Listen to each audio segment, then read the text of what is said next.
and it could change your life. The Eagle has landed. Find your future right now at training.com.au. Buying your electricity from the big energy companies is now the most expensive way to power your home. In fact, the average electricity bill in Australia has more than doubled in the last 15 years. But not for the ones who went solar. Unlike your electricity bill, the power of solar has actually come down, and there's also government rebates available. So what are you waiting for? Join the 2 million households already saving hundreds of dollars every year. See how much your roof could be making you at solarpowerco.com.au. Go solar and get $500 cash back with the Solar Power Co., Australia's most trusted solar brand. solarpowerco.com.au. The Night Train is brought to you by St Andrew's Hotel, 128 Nicholson Street, Fitzroy. Beautifully crafted, cosy and intimate spaces for your drinking and dining experiences.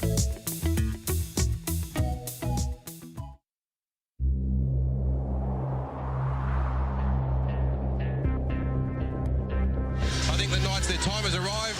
I think last week that 10-man performance in the preliminary final was absolutely exceptional. I'm going for the Knights. But when you talk of Knights, it's a real fighting team. Buskuk into the back of the net. Melbourne Knights take the lead 1-0. Melbourne Knights will win the Doherty Cup.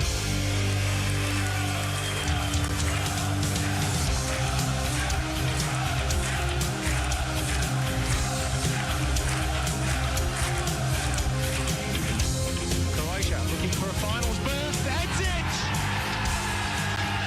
The Croatia fans salute the goal that could be so vital.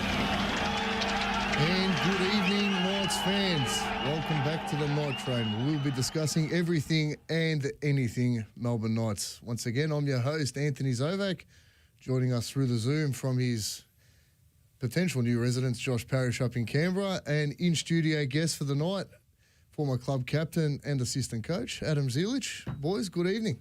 How are we?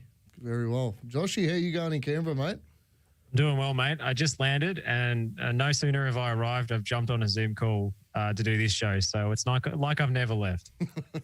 Well, we're wrapped to have you. As always, we've got an absolute bumper show. Obviously, with Adam joining us, we've got our juniors updates. We'll review the game from the weekend and talk about the blockbuster Friday night fixture we have coming up against Oakley FC. Now, just to give a quick thank you to all of our sponsors, I&D Group, Living Gems Lifestyle Resorts, the Melbourne Croatia Soccer Club, the Australian Croatian Clubs of Melbourne and Geelong, Adcon Group, Evolve Reinforcement, Empire Global, and the St Andrews Hotel, which is, as always, our show sponsor. And the food there is absolutely fantastic. Anyone that hasn't been would highly recommend you head down. Adam, you been there, mate? I haven't been there yet, but no? The weekend's only 4 days away, mate. So. Yeah, that's it. Might have to go give it a suss.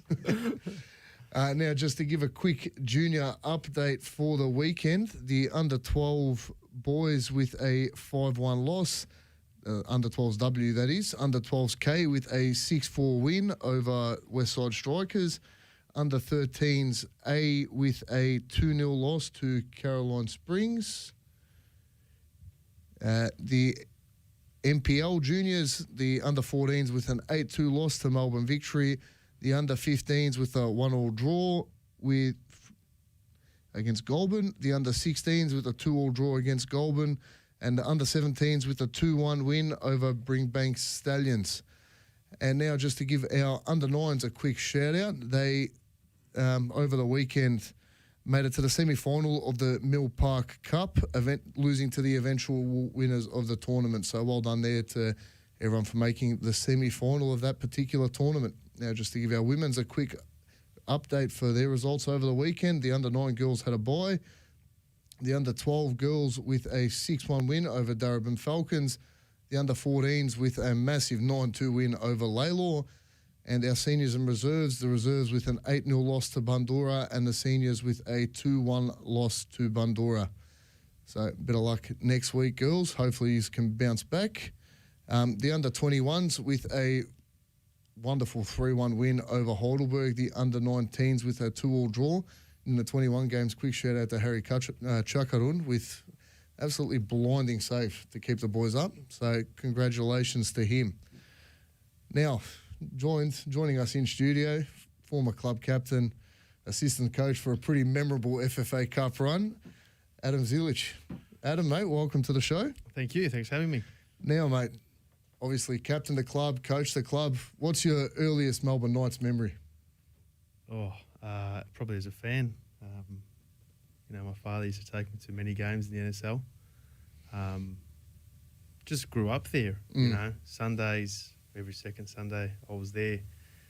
You, like a lot of kids growing up in a Croatian community, you went to church, you probably went to your Barker's house for lunch and then went to the soccer afterwards and your parents left you to get up to mischief for many hours and you wrecked your white runners on those red rocks and you abused the goalkeeper behind the goals and you done it every fortnight until you become an adult and then you move from there to Quarry Hill and abuse the other players. Probably not the earliest memory, but the happiest memory was when we beat Marconi in the grand final. I remember sitting behind the goals, as you did as a kid, and they came up to us and they took Filip Krstićević's Croatian flag off him. Mm-hmm. They said, that's not allowed. I was about 8. Well, that's a bit rough.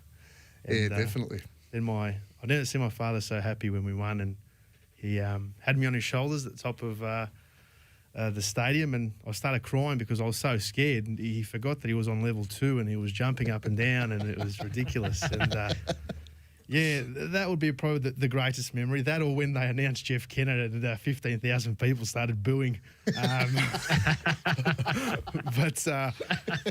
Too many memories, to be honest with you. Yeah, just talk us through your playing days, mate. Obviously, you captained the club through that period.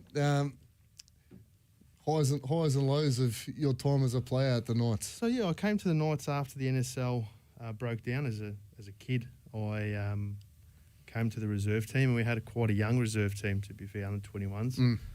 Most of us were 15 or 16, and we were playing against some players that had come out of the NSL, and either they were doing their rehab and they came and played 21. So we copped a couple of drubbings in the first couple of years, to be really honest with you. But then by the time that we progressed and were 18, 19 playing that competition, a couple of boys went to the firsts. We had won the league quite comfortably, and then everyone sort of goes their own ways. We were discussing earlier about going to feeder clubs and things of that nature. And I eventually came back and played under Ivan Juzel. And Juzzy was a great coach, and he gave me an opportunity there. And when I came back to the club, he actually, and this is no lie, he signed me as probably the last player in that squad he signed. And I didn't really care. I just wanted to play for Melbourne Knights. That's all I ever wanted to do.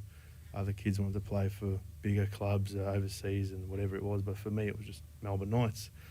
So I, stuck around and done what I needed to do, and the opportunity presented itself. And then little bit by little bit, over a few years, I made my way into becoming a regular, and then the rest is sort of history. And the highlights, there's too many to remember. Oh, look, one I definitely do recall was from a certain South Melbourne derby where you might have done a couple of laps of the athletics track after you scored, mate. Yeah. I think I might have broken the Australian record for the 100 down the front straight. That's probably the quickest I've ever run, to be fair. Mate, look, I watched a fair bit of you. I reckon that's the quickest I've ever seen you move. That's a boyhood dream come true, scoring against Hellas at South Melbourne. And I remember walking out, and I think I might have cried on the way home, to be brutally honest with you, man, because I remember walking out and we had a shower, and Colosimo scored the winner. And I remember seeing my name in lights at Bob Jane, and that was like, wow. Yeah. But that stands out. The time in the 60th year when, we beat Pascoe Vale 1-0 in round 1. Yeah, mate, look, you were on the pitch for that. Talk us through that Tommy Fraser free kick. I reckon he just got a bit more curl on it because he had that big rip in the back of his socks. And I asked him about that, and he says to me he used to do that so he could put the ball wherever he wants. The ginger ninja. And I remember, if you watch the actual replay, I go up to him, and at that stage we were only 2 red cards down. Yeah. And I said to him, Ginge, whatever you do, if you're going to miss, make sure he goes for a goal kick, man, because if the keeper catches it, they're going to come on a counter. And long story short, he puts it pigeon from 35 yards, and I tell you what, the adrenaline, you can't. And that from that moment, I'll tell you another story from that game.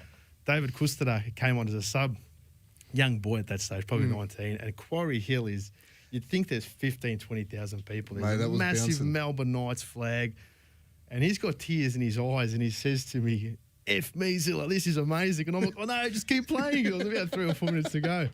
And then we got another red card after that, and they're memories that doesn't matter what happens, you cannot forget. Oh, look, mate, that game especially for me, like, first game of the season, 60th year, we unfurled that flag up on the quarry, there was banners everywhere. And you caught 3 red cards and somehow managed to walk away with a 1-0 win. Unbelievable. Only Melbourne Knights. Melbourne Knights. I do remember Tommy Fraser coming into the club rooms after. The joint was bounced like we just won the granny. And he goes, is it like this every week? Yeah, no problem, mate. You just keep coming back. No. Yeah, plenty of memories. That same year, I was fortunate enough to score the winner against Dandenong Thunder, 4-3, and that was the night after the gala night. We went down 2-0 again, and we came back to win 4-3. And then, obviously, when I, came back to the club in that assistant role, that FFA Cup night was really something magical. Yeah. Everywhere you look, there was young kids in the Croatian tops, in the Melbourne Knights tops, and that slogan of generation to generation really wasn't just a slogan. It was that was legitimately, you could see it in front of your eyes, where children with their grandparents and their parents, and that makes you proud. And the result, irrelevant of the result, I think our boys at that stage, we played something like 3 or 4 games in 8 days. Yeah. It was always going to be difficult, but that was a celebration that, of who we are as a club. And if I remember correctly, on the as the boys were walking out, there was a banner that said, survival is resistance. Existence is resistance. Something of that, yeah. So it was exactly that. Yeah. And for those who know the history of our club, that's been like that since day dot. And it is great. There's many great memories, and like you do have some hard times as a player or as a coach where results don't go your way, but the people that you meet and the memories that you have of the club far outweigh any negativity that you do come across over the years, because it is just such a special place. Oh, look, mate, truer words I think have never been spoken, but we'd be remiss not to talk about that cup run. Obviously, you and Marian coming in as interim coaches to see us out through the rest of the year. Ideas with no eyes. No ideas, mate. But just through that cup run, obviously we came up, I think we played Avondale first and then obviously South Melbourne at home. 2 absolutely massive games. Yes. Team at that point in time probably, in a bit of a dive in terms of form. You guys came in and steadied the ship, and just talk us through what that sort of experience was like. Yeah, so I was fortunate enough that Mickey Trulina called me down to do some fitness work with the boys, and I know a couple of the lads because I used to play with them, and a few of them were my friends. That didn't eventuate, and I went away, and I got my wife pregnant, to be really honest with you. And about 5 months later, I received a phone call from Marian saying, Zilla, what are you doing? And I said, well, not much, mate. And they said, can you come and help me? I said, what are you doing? I said, I've just spoke with Parva and he wants me to take over, but I need you here. And you thought you were getting stitched up to do a bathroom reno? Well, I just thought 100%. Well, you're moving house. And long story short, he's like, yeah, we've got a game tomorrow. Okay. He's like, yeah, it's against Avondale at home. Fair enough. So I went down there, and he goes, I'm playing. You're going to sort of coach. I said, what do you mean I'm going to sort of coach? He goes, well, I want to play. And long story short, all I went out there and I walked, and there was talk about making the ground thinner and this and that. And conspiracies everywhere after that result. Speaking of deers with no eyes, this is a true story of that game. So Marian took himself off after about 60 minutes, and we're going into extra time. And I say to Marian, it was just before half time, I said, Jan's cooked, mate. There's no chance. You got to take him off. Fast forward 5 minutes later, he scores the winner. And working with alongside Marian and Ivka and people like Budin, they're just the general people that you meet at Melbourne Knights. Everyone's great. So that was the Avondale game, and the squad that was there was a good squad. They got some great players, and as I said, I was fortunate enough to know a few of the boys. Juzi was a pup when I was playing. He came up through the ranks like a 15, 16-year-old, and I still have, I hold him in high regard as a footballer. I've told him what I believe he needs to do to become great, and he's always had that about them. But I think he's a great footballer. And then there's also other boys there which I have known over the years. I heard you talk about Chucky before, and Caleb and Nicola. And I was fortunate enough to meet, all of them, and even some boys that have now moved on. I thought they were great footballers. And in my personal opinion, I just think it was the workload that got to the lads in the long run, because there were just so many games, and people don't understand. Like we had boys that are working on the sites. You're up at 5, 6 in the morning, then you're coming to training and you're playing games. It's non-stop. But the game against Hellas, once again, there's something there about South Melbourne.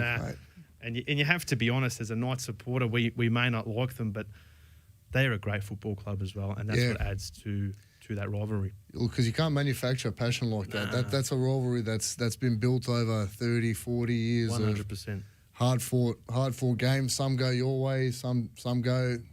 Some days you leave with the biggest grin on your face. Other days you leave wiping tears out of your eyes. That's it. That's the nature of football. And you look at some of the players that they've produced. I was speaking to a friend of mine, actually, funny enough, on Thursday. He was speaking about that club, that World Club Championship that the South Melbourne team. Look at some of the names they've had. Yeah.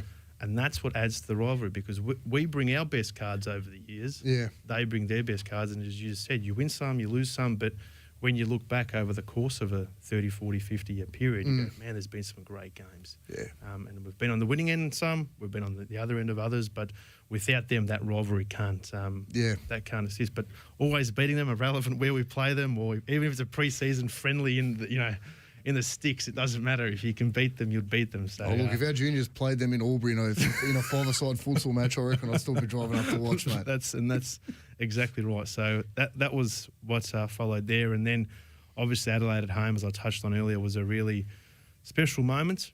And then, we unfortunately lost the Doherty Cup final to Hume. And the league results did, unfortunately, sort of dwindle away. But I remember going through that period, and I said to Marianne, when there was an opportunity there we're still in the FFA Cup, we're still in the Doherty Cup, and we're in the league. And if you have a look at the statistics from the big leagues, I think in the whole history, there's only ever been one team that has won an FFA Cup, a Champions League, and the league. So it's a big thing. You can't just win everything. And as I said, we're trying to manage semi-professionals. The boys they're working. So it was full credit to them, because they gave us as much as we could. And I know that Marianne is a very passionate Melbourne Knights man as well, and he gave everything that he could. And at the end of the day, it doesn't matter where you eventually ends up, should I say. You leave the club shaking hands, looking people in the eyes, and then you wait for the phone call again, I guess, to see where you can help out in whatever capacity that is, as a fan or a volunteer, or in whatever capacity. 100%, mate. Couldn't agree more. But just through your playing days, you're probably a fan favourite. Given you're one of those players, you just played with that heart and a clear love for the jersey. Something myself, especially as a supporter, you love to see that sort of stuff. Just talk us through what it sort of meant to you to be pulling on that jersey on a weekly basis. It was everything for me.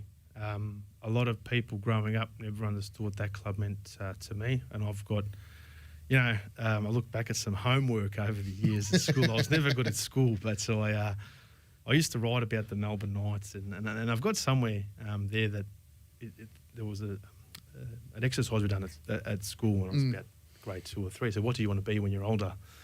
And there was, I want to be a leprechaun, and I want to be rich, and I want to be an elf. And one of the things was I want to play for Melbourne Knights. And that's just what it's always meant to me. It's once I got there, it was sort of as if there's nothing else after this. It doesn't matter what comes. This is it for me. And I remember, as I said earlier, going to games with my father. My grandparents were there, and my family has been involved in the club for a long period of time. So for me, it meant a hell of a lot. And that's why I was never the most skillful player, but I made up for that with my fitness and my ability to give everything every week. And then I got to a period where give someone else the opportunity to do such, and hopefully they could carry that flag a little bit more. But I am, just as much a fan as you are, and I see the same thing. When I see a player play with ticker and give everything for the shirt, irrelevant of their skill level, there is something different, and that goes for any sport that you do follow.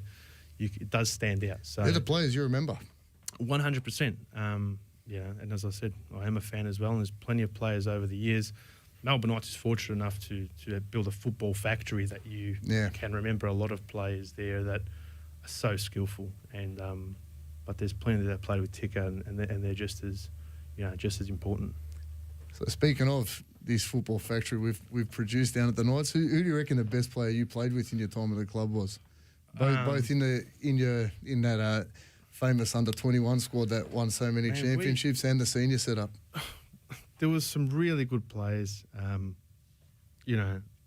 Everyone's different. It's very hard to say who's the best player because you've got so many different positions. But like Tommy Fraser was a freak. Yeah. He was. I'll pump his tyres up a bit if he probably tunes in from wherever he is. But he was apparently, I don't know if he still has that title as the youngest captain of a non-league side in England.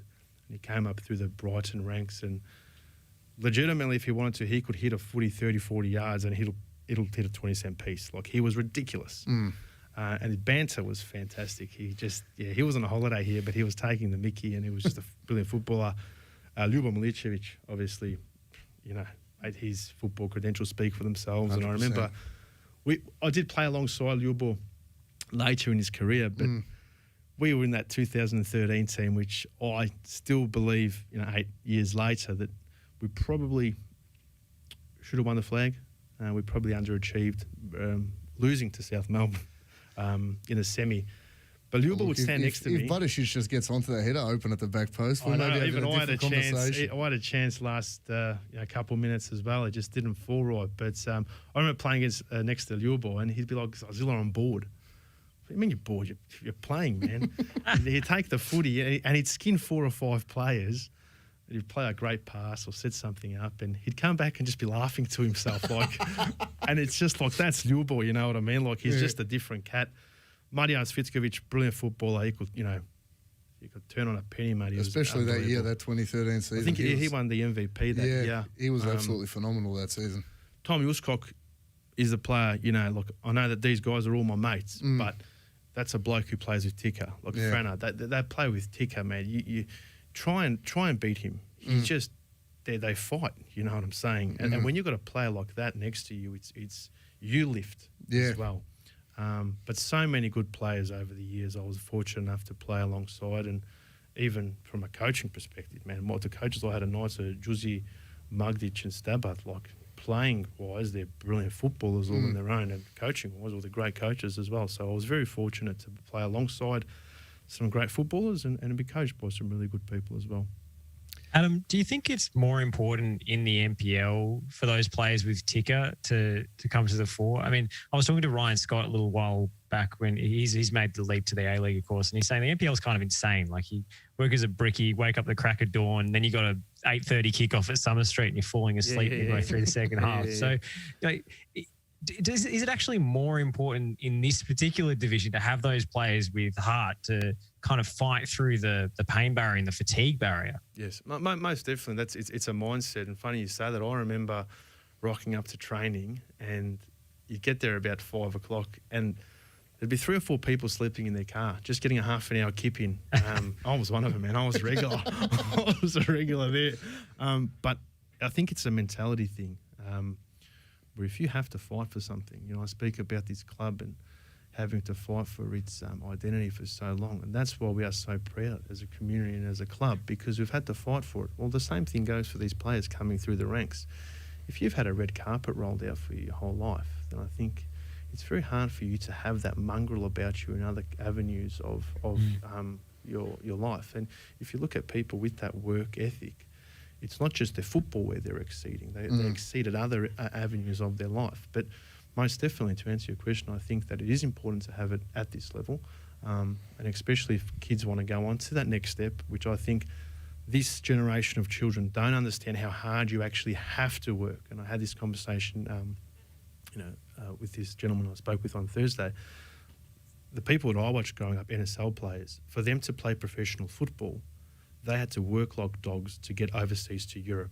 Mm-hmm. There was no minor stepping stone in the A-League, and this isn't any disrespect to the A-League, but it is professional football where people can get there and say, well, I'm a pro. Yeah, you are, but the standard of football isn't one that is going to set the world on fire. So that work ethic, it is almost cut short because they've reached that the title of a professional footballer. Whereas if that was eliminated and you had to go against the European boys, well, you have to work a hell of a lot harder. And that's how it was in the 90s when those people were in the NSL. And that's what we grew up watching and thinking that I have to legitimately work like a dog to get there. And I've had this discussion with people who are my age. We probably got the short end of the stick, the kids born that sort of 86 to 89 period, because the NSL fell apart and the VPL kicked off. And all those boys that were playing at your South Melbournes, your Melbourne Knights, your Gippsland Falcons, they came and played against us. And we had to work like absolute dogs to get noticed, to even have a sniff. And you can look it up. My first game for Melbourne Knights, I came on 37th minute as a centre midfielder. And I say this story, I've said it a few times. I came on against Oakley, and the midfield was George Goutsoulis, Con Boutsianis and Bill Damianos, okay? And I came on as an 18-year-old. Damianos turned me that quickly. Now, here we are 15 years later. I've still got vertigo, how fast he turned me, mate. And it was like, that was your baptism of fire. Michael Cassija up front, they're Socceroos. But where I'm going with that is the work ethic that we had to have just to show face, and then obviously have the privilege of doing it in a Melbourne Knights top. We wanted to work really hard. So, yeah, long story short, to go back to what you asked, the boys that are coming through the ranks now from NPL to A-League, they have to have that work ethic. And if they don't, they will get found out eventually. Strong words. But, look, I don't think I'm going to disagree with you there, to be honest. That baptism of fire that you talk about, you really look at those early years, especially in the VPL, some of the players you had. You was a youngster trying to break into that, you know. That's the thing. Even at Melbourne Knights, some of the players that were there, like Joe Korzich, was in his peak, and if you saw what Korza could do when he wanted to, just, Barrow was a young kid. Barrow was only a little bit older than me, but he was built like a full-grown man by the time he was 17, 18. So he was there. Caldwell was up front. Even you had Pelican coming back. It was ridiculous. The players that came through, the Premier League. Once the NSL broke down, it was great for the Premier League. Yeah, the Premier League's the league. That first 4 or 5 years was incredible. Ridiculous. And then they slowly filtered. A lot of those players came to retirement age. And look, this is no knock on the NPL now, but the Victorian Premier League, when the NSL broke down, was a ridiculously good league. Yeah, no doubt. But look, that being said, the NPL now, I think it's come along in leaps and bounds from where it was, even if you look maybe 6 to 7 years ago. Just the level of talent you've got across the league now is absolutely phenomenal. Yeah, that's a fair call. I think that if you look at it across the whole league, there's a lot of good footballers, whereas the VPL had your 6 or 7 standout teams, and then you had some real whipping boys at the bottom. But the NPL, look, there are some good footballers that are coming through, and if you're fortunate enough to speak to people outside the footballing circle who sort of have an interest in the NPL, they still speak highly of, the level. Avondale, man, if you like it or not, we don't like them, but they play some nice footy.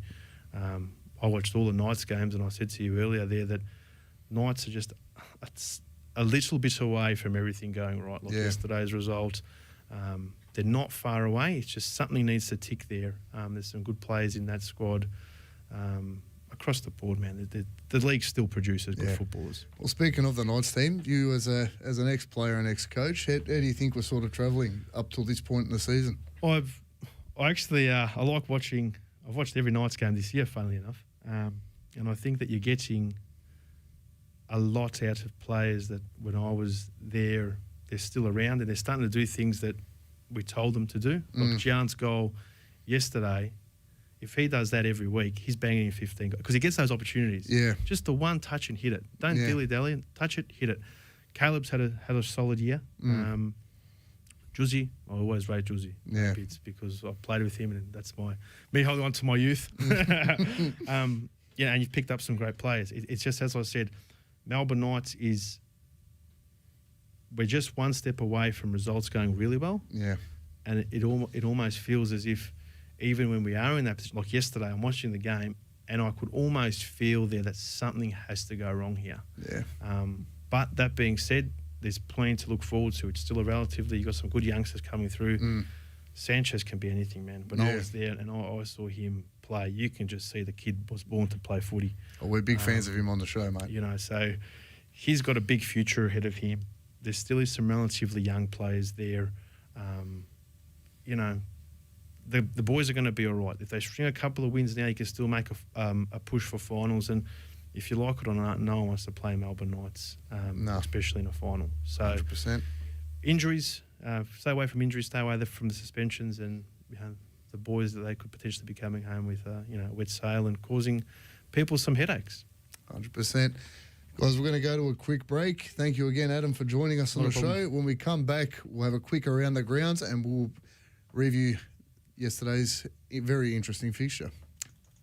Buying your electricity from the big energy companies is now the most expensive way to power your home. In fact, the average electricity bill in Australia has more than doubled in the last 15 years. But not for the ones who went solar. Unlike your electricity bill, the power of solar has actually come down, and there's also government rebates available. So what are you waiting for? Join the 2 million households already saving hundreds of dollars every year. See how much your roof could be making you at solarpowerco.com.au. Go solar and get $500 cash back with the Solar Power Co., Australia's most trusted solar brand.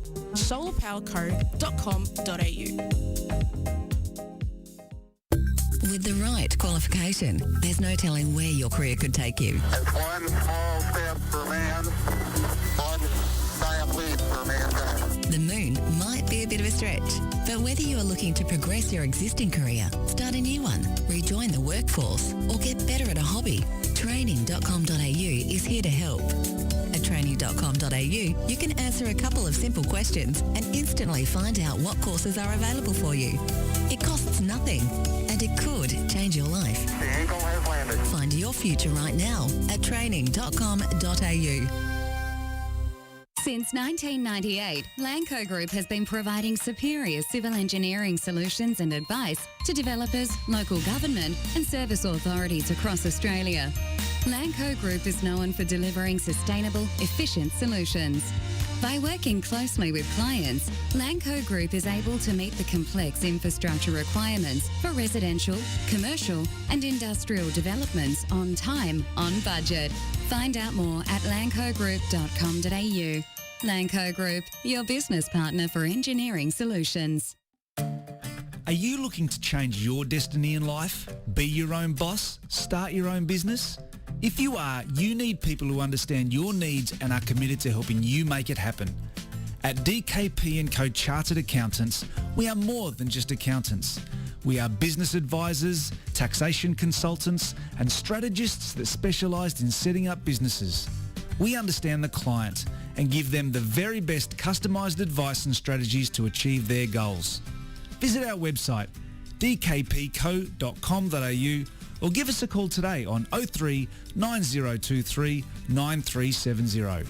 Fast, proactive, personal. That's DKP & Co Chartered Accountants.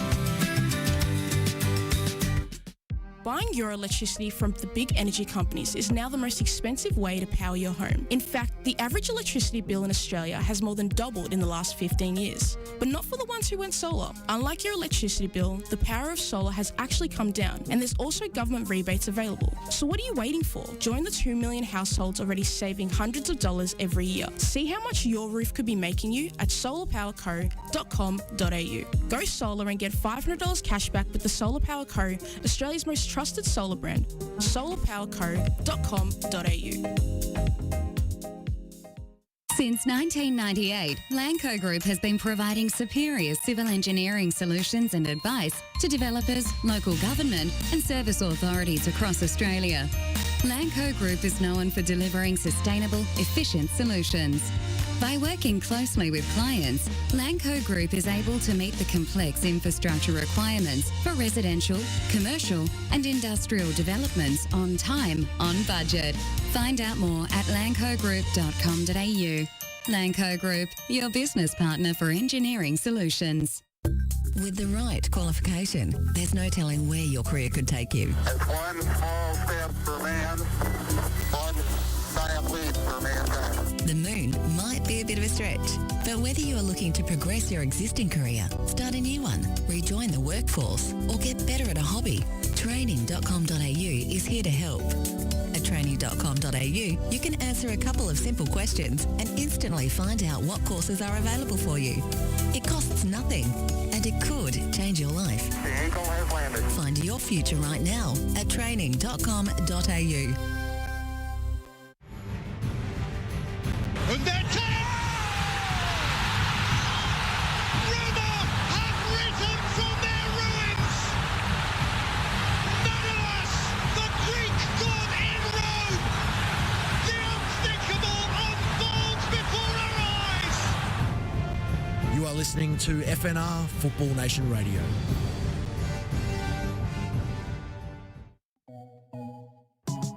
The Night Train is brought to you by St Andrews Hotel, 128 Nicholson Street, Fitzroy.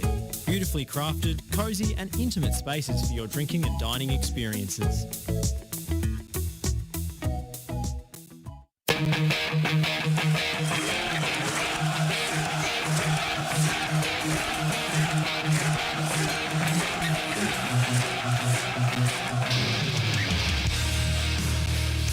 And welcome back to the Night Train. Now, Josh, I can't believe we've missed this before, but we've got a shout here for comment of the year on the comments thread here on the live stream.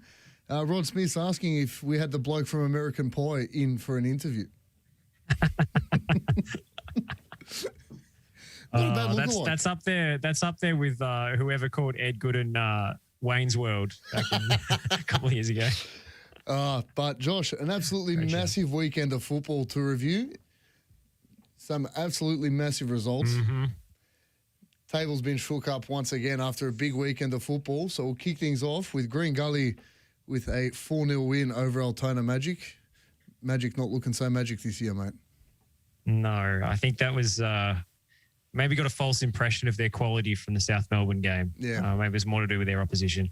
Green Gully absolutely ran over the top of them, and Green Gully have not been that impressive this year. But I think we were waiting for Alex Salmon to finally kind of uncork what he has in store and really start dominating this competition again. And his hat-trick was phenomenal. That curler from outside the box was an absolute peach. It's an absolute belting goals this weekend.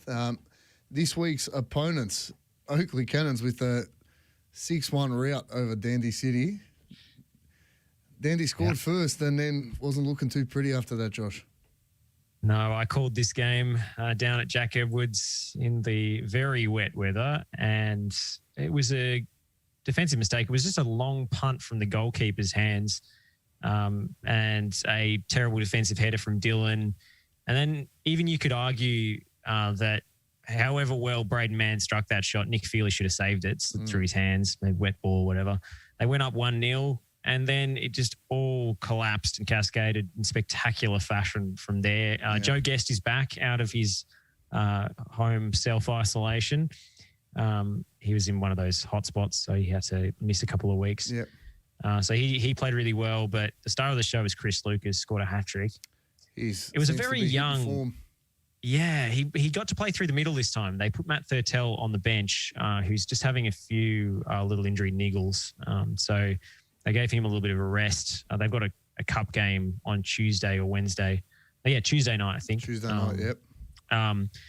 So they have to rotate the squad a little bit this week. But Chris Lucas has given CT a bit of a selection dilemma to see who plays through the middle against Knights on Friday. Lucas can't play the cup game because he's cup tied with Altona.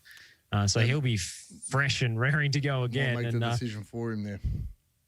However good Oakley were, and they were very good, I I do think this was more about Dandy City's disorganisation, the emphatic nature of the scoreline. I mean, I spoke to one of the Oakley players afterwards, and he said the post-match team talk was essentially, don't get ahead of yourselves, don't celebrate too much, they were terrible.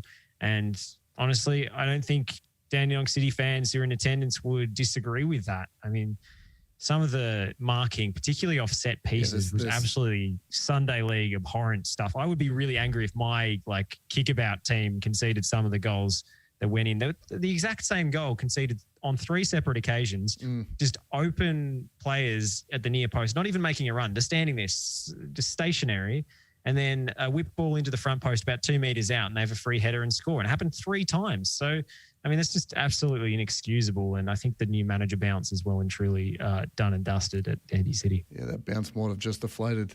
Top of the table clash here, Avondale coming out 3-1 winners over Bentley. Absolutely massive game in terms of the top of the table. Avondale just keeping that form rolling.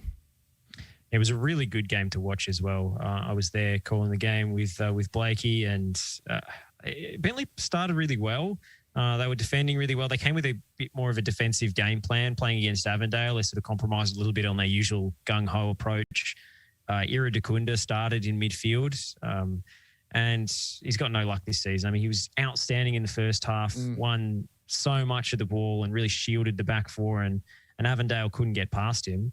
And this guy, he's only come back from 8 months out with like a 25-centimetre tear in his hip flexor. Yeah. Which I didn't even know was something you could tear, but apparently there you go. It's a nasty tear from all reports. Yeah, really bad. And he's back, and he played brilliantly until Liam Boland went through him with his studs and did his ankle, and he had to come off at halftime. So Bentley's 1-goal lead should never have happened. It was a terrible kind of defensive howler between goalkeeper and defender in that no man's land. Whoever called for the ball didn't call loudly enough, I think.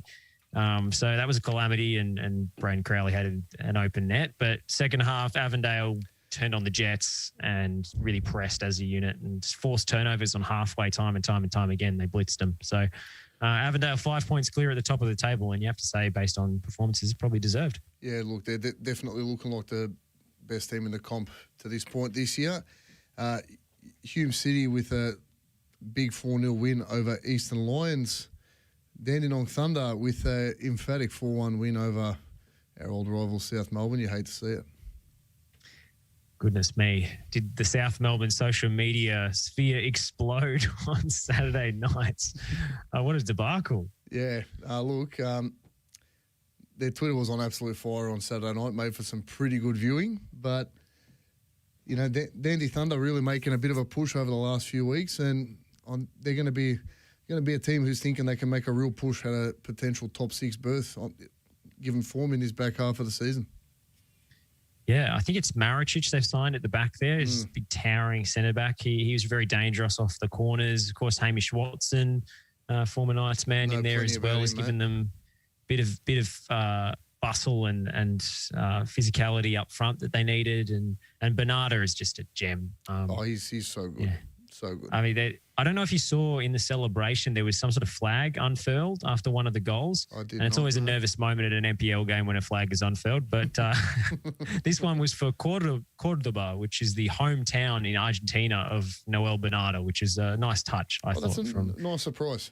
Yeah. Yeah, it had some sort of sun on it as well. I was very nervous. But it turned out it was just a really nice gesture from whoever organised that. And they absolutely killed them. I mean, South were complete shambles. The lineup changes week to week. You have no idea what their best team is, and the coach is the last person you should be asking for that kind of information. Yeah. They play horrific football. And some might say even fraudulent football, Josh. I was attacked for coming on this very show earlier in the season and saying that their performances to date were a complete fugazi and they were frauds or imposters or whatever the word I used was. But I think I may be taking a victory lap here, Zovak. Potentially a Zielich run up the South Melbourne athletics track. Now moving on with Port Melbourne 4-0 win over St Albans. Big result for Port Melbourne again, making a push up. You know, that middle section of the table starting to look really, really meaty. Did you see the halfway goal in this game? Yeah, phenomenal. Over one of the tallest keepers in the league in Vitakangis. That was a great strike. It was the opener. But I mean, Dynamo are Port Melbourne's bunnies this season. They just kill them. So, and suddenly Port Melbourne can win away from home. Who knew? So, yeah, it's going to get real interesting now towards the back end of the season. And obviously, yesterday, Melbourne Knights with a 2-2 draw over Heidelberg. We'll get to that. But I'm just going to do a quick run-through of how the table stands after this round's fixtures. Avondale in top spot on 32 points. Oakley Cannons in second on 27 points. Bentley Greens in third on 27 points. Heidelberg in fourth on 26 points. Hume City in fifth on 24 points. Melbourne Knights rounding out the top 6 on 24 points. Port Melbourne moving up to 7th on 23 points. South Melbourne dropping down to 8th on 23 points. Dandenong Thunder in 9th on 19 points. Green Gully in 10th on 16 points. Eastern Lions in 11th on 15 points. And then rounding out your bottom 3, we've got Altona Magic on 10, Dandenong City on 10, and in last place, St Albans also on 10 points. So the bottom 3 sides there, goal difference being the only thing separating them for the bottom 3 spots.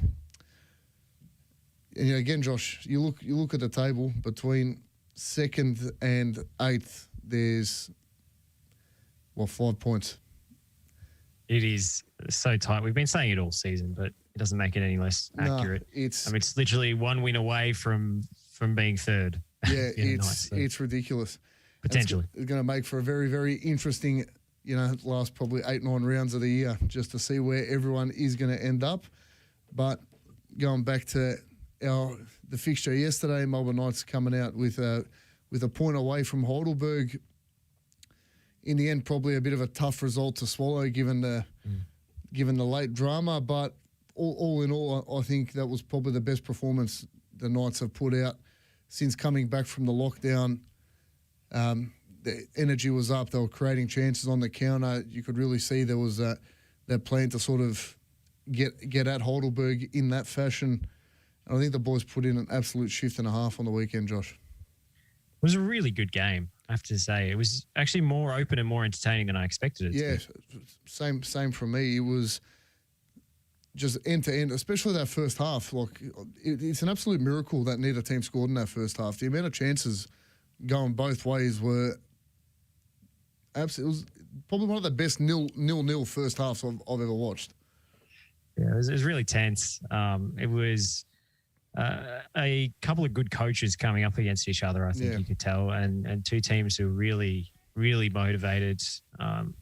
Look, this game could have swung really either way, but I think it's the Knights who have more reason to feel hard done by about not quite picking up the 3 points. Obviously, the late equaliser, there was some, potential red card incidents here and there. For me, the 3 big takeaways that would really sort of that burnt me yesterday was Webb probably a bit unlucky not to get that one over the line 5 minutes into the game. Yep. Ninkovic goes studs up into your keeper in the 60th minute in full view of the referee and linesman.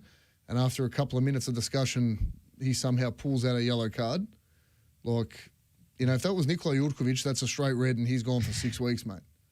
No, in all seriousness. It was absolutely shocking. No, shocking. And that's, he's standing there afterwards just like, what did I do? Well, mate, you just wrecked our keeper studs up and you're complaining about a yellow card. You should have been gone. I mean, this goes beyond sort of like sporting integrity and whether the Knights would have gone on to win the game against 10, because who knows? I mean, Heidelberg pretty good at started shutting up shop. Yeah. Who knows? And frankly, who cares? No, this is about a duty of care towards the players. 100% correct. At that point, he's flown in. That's at a ball he really never had a chance to getting. He's flown in late with really what looked like both studs up. He made a show of trying to get his knees up to look like he was pulling out of it once Manos had the ball in his hands. But, just absolutely ridiculous that from him. Just poor. And then, again, conceding in the 93rd minute where if you watch the replay back about 45 seconds beforehand, pass gets away a little bit quicker, or maybe a run's made a little bit earlier, and we're potentially looking at a 3-1 win. Yeah, it was a massive kind of sliding doors moment, especially when it comes so late in the game. Yeah. I think it's 3-on-3 essentially on the break, and Filippo plays the pass. We were debating this pre-show. Yeah. Does Felipe play the pass fractionally too late? Do the two strikers need to check their runs and be a bit more aware of the offside flag? I think I would lean towards the latter. I think, Felipe, the pass was slightly behind him and he needed to take that extra touch to control it so he could weight the pass properly. Yeah. But, maybe he could have taken a little bit less care and just knocked it into the space, considering there was a lot of space behind the defence. Well, look, again, like I said before the show, Josh, I think we're splitting hairs there, because if that doesn't happen and you still manage to hold off, no one remembers that. You walk away going, how well did we play through the 90 minutes? Yeah, and really the primary attacking outlet, as it has been the case all season for Heidelberg, is a right back in Josh Wilkins. I think some point last week I described him as the Dani Alves of the NPL. It continues to be the case. It was an assist and a goal in this game. Yeah, he was probably their best on ground. He absolutely ripped it down that right-hand side. But be remiss to mention our own right back, who probably had his game of the season for us, young Trevor Sekamula. He was absolutely phenomenal, Josh. Yeah, and I think the setup last week with the back three was an attempt to make up for the fact that Knights don't really have a fit, natural right back option, and playing Albano as a wing back was an attempt to redress that. Yeah. Didn't really work, and went back to the tried and trusted sort of 4-4-2 this week with Semakula playing at right back, and he was phenomenal, fantastic. I wouldn't have picked him as the player to play there, but it shows, that Bebic has an eye for these things, and Semakula maybe has a little bit more of a defensive side to his game that we haven't given him credit for. Yeah. He's obviously got fantastic recovery pace, which is a blessing for any defender. 100%. But he seemed to have some really good judgment in the tackle and the one-on-one situations as well, and obviously provided a real attacking threat overlapping on the right. So I'm all for him continuing there for as long as he needs to. Yeah. And look, even his sort of link-up play with Mo up on that right-hand side, for me, that's probably one of the better games Mo's played for us this year. And, maybe having someone like Trevor, who it seems they've got such a great understanding between the two of them, maybe that had something to do with it. Yeah, it's funny. They haven't actually played together that much. Yeah. Because usually one of them comes on for the other. For the other, correct. And maybe that's an avenue that Knights haven't exploited, is actually combining the two players on one wing, whereas usually even when they have played together, they've been on opposite flanks and there's not much opportunity for the two players to pass to one another. So that's a real blessing in disguise in terms of the kind of defensive injury problems and so forth that Bebic has to deal with seemingly each and every week. And I think that's a fruitful one to develop, because Mo looked closer to the outstanding winger that we saw in rounds 1 through 5 than the player who's slumped ever so slightly mid-season. Yeah, look, again, another couple of big things to take out of the game from yesterday. Trevor Svetslu coming back in, playing his first game in the better part of 6 weeks. Nicola, to me, probably that was one of the better games he's played for us this year. The midfield, again, Gaz, probably best game he's played since coming back from the lockdown. Juzza looked good through the middle. You can see Webby's really starting to hit his stride again. Probably unlucky not to come away with a goal or two over the weekend. As much as it's a gut punch to concede one in the 93rd minute, there's a lot of bright spots to take out of that game from the weekend, Josh. Oh, there's way more positives, than other games that haven't ended in 3 points this season. Yeah. I think this is really a lot to draw upon. You mentioned Gaz. I think it was his through ball for Mo's goal, which was just the kind of breathtaking, perfect pass that we've come to associate with Gaz. And he's knocked a few of those at Summer Street this season. I would say Gaz, maybe this is wrong, but I think it maybe hasn't been quite as effective in the away games, maybe on smaller pitches when he doesn't have as much space and time on the ball. But this game didn't affect him at all, and he was phenomenal. There was quality all over the park, really, and I think it's unfortunate that the game ended the way it did. But it shows Knights can definitely hang with these teams, especially when you've got some fit players to draw upon up front. I think just Webb's presence, regardless of his performance once he gets the ball, Webb's presence, the runs he makes, the way he stretches opposition defences gives the midfield more space. Yeah. And that's crucial. That partnership of him and Mikulic up front works so well because they both got enough pace to really stretch the defenders out, and that leaves space for your wingers to sort of tuck back inside, opens up room to play those diagonal balls over the top, which really put Heidelberg under a bit of pressure over the weekend. A lot of positives to take out of that, and really looking forward to seeing what they can do against the inform Oakley side this Friday night. Yeah, Oakley are looking pretty good, I have to say. There's scattered kind of injury concerns and players that are not quite 100% coming back. Their main problem at the moment is deciding what their best 11 really is and fielding that. There's a lot of chopping and changing with the lineup. There were a couple of big calls. I think Fashini has now established himself as kind of the first choice in that double pivot. And, I mean, you can only dare to dream of having the resources to start Tyson Holmes on the bench, like electively. Yeah. I mean, that's a luxury that is available to few coaches. But Fashini and Kublai seem to work a little bit better with Joe Guest there, whereas Holmes wants to push up, and they haven't quite developed a sort of understanding that maybe Oakley would have hoped when they signed the both of them, two former gold medalists in this league, of course. So, he could be sitting on the pine again come Friday and coming on sometime in the second half, which is a surprise to many, I think. But they've got Dylan back. He got through an hour, which on Friday night, which he's a good player, but he did make an error for the Dandy City goal. No, we hope for a few more of those on Friday. Yeah, I mean, fingers crossed. Williams, James has come through in the comments and said Webb's going to run rings around Williams this week. You heard it here first. Well, I mean, he's a very good defender, Aaron Williams, but I think what you can exploit with him is he always gambles. He always tries to win the ball before the attacker. So if you can just use your body and spin him, or if you can get the ball in behind or over the top of him where he can't reach it, and he can overcommit to those and be left hanging. So that's probably the way to do it. If you wait for the ball and you don't attack the ball when Aaron Williams is marking you, you lose it every single time. The ball goes straight back the other way. Well, look, I think that's just across the league. You can't be waiting on the ball to get to you. You really got to be getting out and to it. But Williams just in particular is very proactive when it comes to that kind of defending. He's rapid, and he's very happy to take a chance on making a run at it and picking up a loose ball like that. But Josh, we've got another belter in here in the comments from James Baxter. One of my favourite quotes from the commentary over the weekend.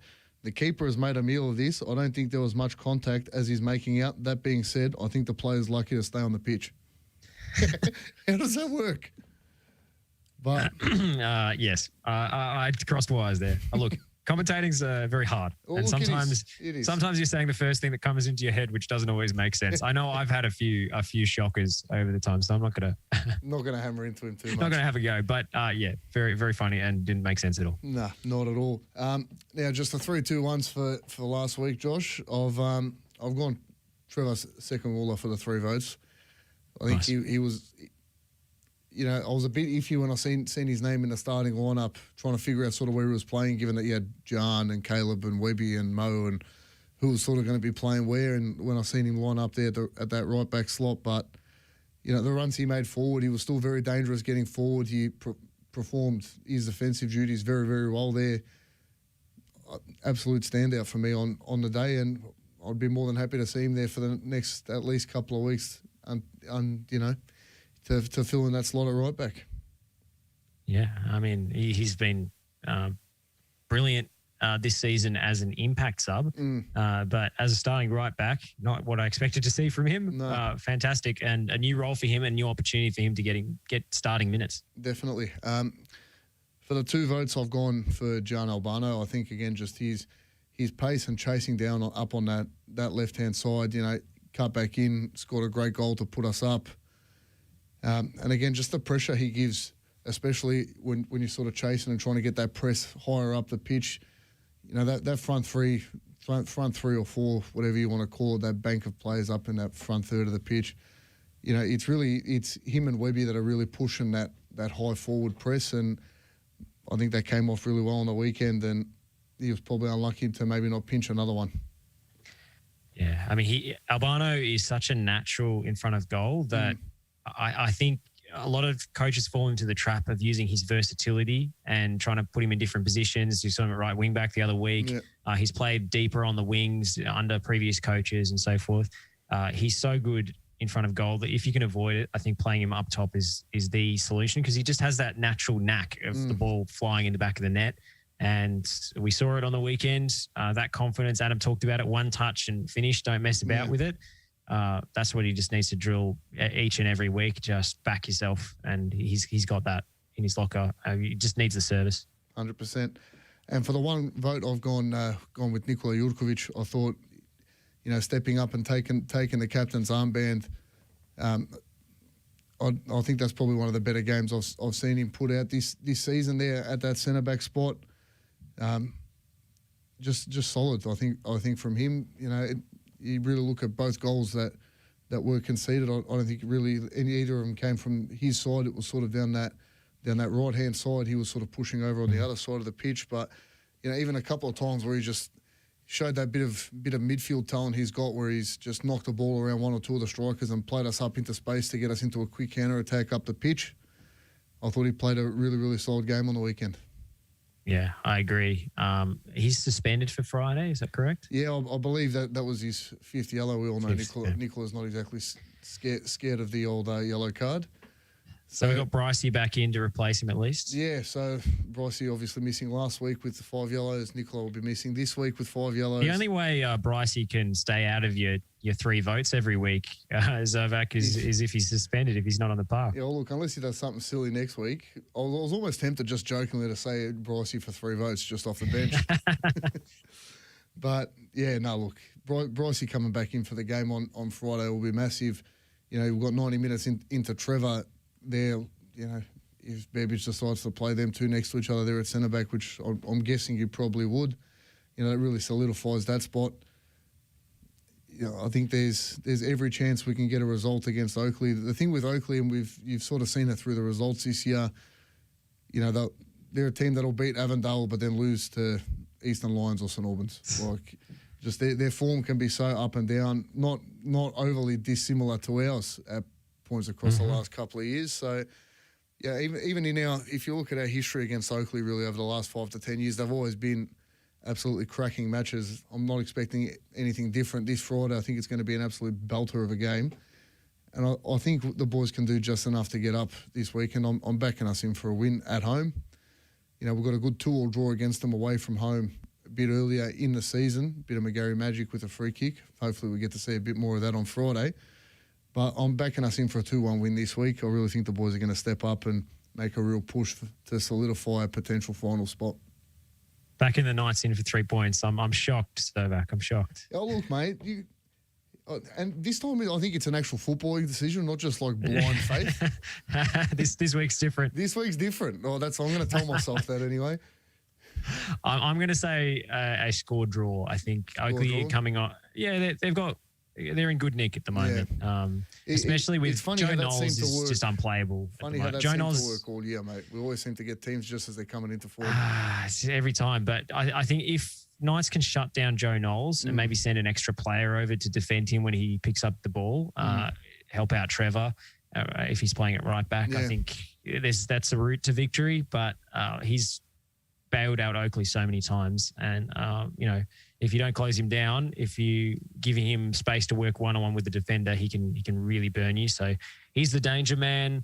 Obviously, Lucas is in good goal-scoring form, but his service has to come from somewhere, and you've got to shut that down. So it's going to be a tough one. I think Oakley, with the quick turnaround, will have a few players rotated, and therefore, despite their excellent form and their 6-1 win, I think they might drop points. That's why I'm backing the Knights in for a score draw. And look, a point at home to Oakley this point of the season, I don't think would be a terrible result. No. Not what they're going to be playing for, but we'll wait and see if they prove me wrong. Look, mate, hope they prove me right. They've done it a few times this year. Hopefully, it happens again. Look, it's going to be an absolutely massive game regardless. Like you said, a point at home, if you can get 2 points out of Oakley, most seasons, really they've been a fairly solid side in the comp over the last, especially 5-6 years. Any season, if you can get a couple of points out of Oakley, I don't think you're going to be too unhappy with that. At the start, if someone told you at the start of the season you're getting 2 points out of Oakley, well, I mean, you wouldn't exactly be upset. But, you know, given sort of our form coming in, a few players coming back, you know, Trevor's back into the squad, Wade Brycey coming back in. You know, Albano seems to be hitting form. Webby, again, just looked that bit better than, you know, he's really coming back into form. I don't know, mate. That might be blind loyalty, but I'm seeing something special here on Friday. Yeah, look, you could be right. Look, we've been talking about facing sides at the worst possible time. It seems to be happening time and again. But look at it from Oakley's perspective. It's a bad time to play the Knights. You prefer to play the Knights a few weeks ago. 100%. Regardless, it's going to be an absolute belter of a game. We hope to see you all down at Knights Stadium on Friday night for a 7:30 kickoff. Hopefully the weather holds out. It's been a bit cold and miserable and wet over the last couple of weeks, so we're hoping for a belter of a day on Friday. Thank you all once again for joining us on the show. We'll be back next Monday at 8 o'clock. Josh, thanks again for helping me out on the show. Thanks to our guest, Adam Zielich, for coming in, or potentially some doppelganger from American Pie. We're not sure. We'll find out for you. Thanks all for joining. Josh, enjoy your week in Canberra, mate. We'll see you next week on the show. And for everyone else, hope to see you down at the Knights on Friday night, cheering the boys on to what is hopefully a fantastic win. Good evening and...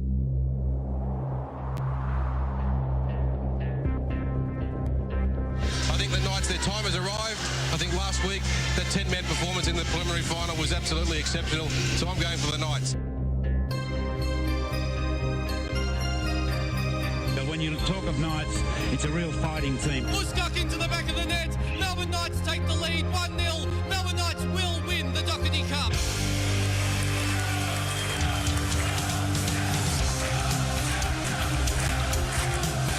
Croatia looking for a finals berth. That could be so by